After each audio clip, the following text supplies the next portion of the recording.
আমরাও তো তাদের কথার উপরে কোনো ভরসা পাই না। যে এই সরকারকে, এই ডক্টর ইউনূস সরকারকে প্রথম থেকেই তারা মানে সরকার সমর্থিত একটা রাজনৈতিক দল এনসিপি, এবং তারা সরকারকে বিভিন্নভাবে মদত জুগিয়ে আসছে, প্যাম্পারিং করে আসছে আর কি।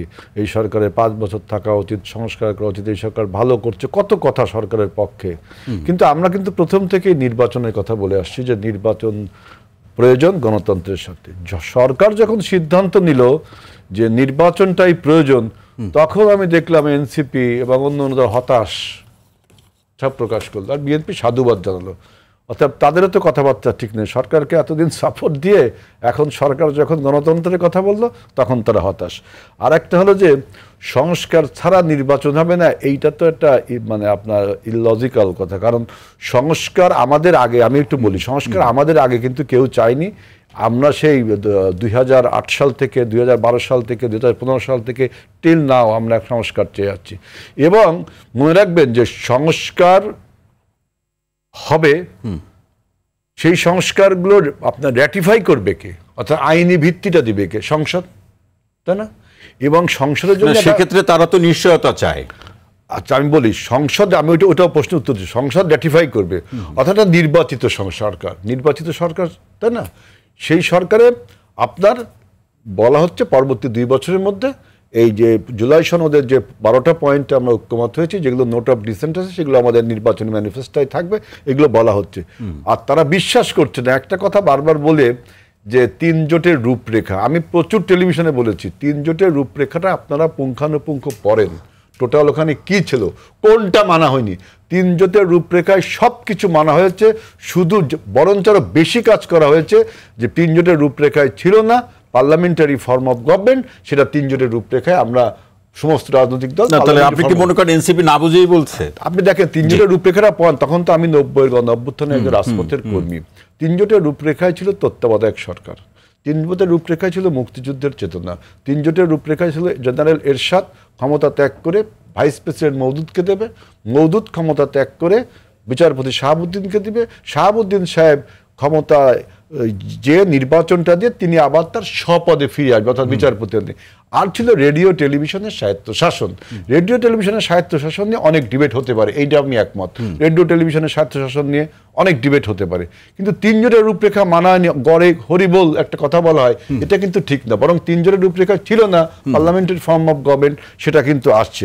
আর লেভেল প্লেইং ফিল্ড যেটা বলছেন, লেভেল প্লেইং ফিল্ড কথাটা আছে কখন? যখন সরকার নিজেই নির্বাচনে অংশগ্রহণ করে, তখন অন্য দল বলে লেভেল প্লেইং ফিল্ড নেই। কারণ সরকারের অধীনে সমস্ত মেশিনারিজগুলো থাকে, ল এনফোর্সিং এজেন্সিস বলেন, অন্য এজেন্সিস বা রাষ্ট্রের সমস্ত যন্ত্রগুলো সরকারের অধীনে থাকে। তখন আমরা বলি যে লেভেল প্লেইং ফিল্ড নেই, সরকার এখানে নিউট্রাল করতে হবে। এখানে সরকার কিন্তু নির্বাচনে অংশগ্রহণ করছে না।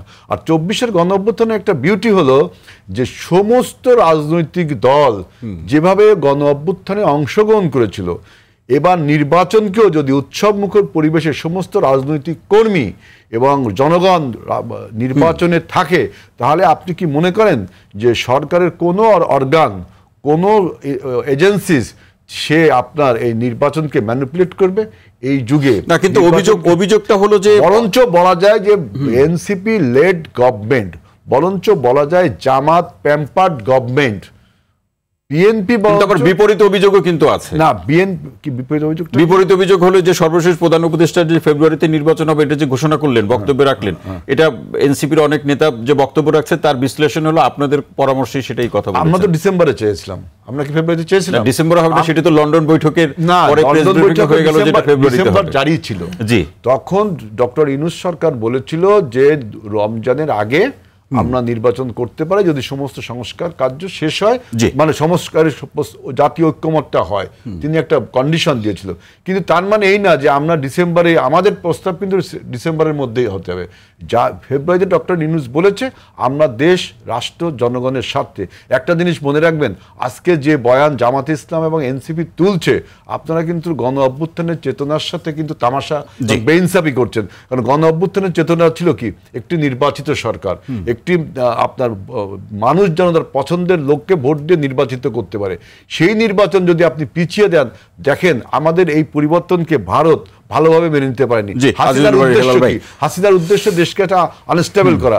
আজকে আপনার যদি নির্বাচনকে আনসার্টেন করে যদি একটা আনস্টেবল পজিশন সৃষ্টি করেন, তাহলে তো প্রকারান্তরে হেলাল ভাই, আজিজুল ভাই, হেলাল ভাই, ভারতের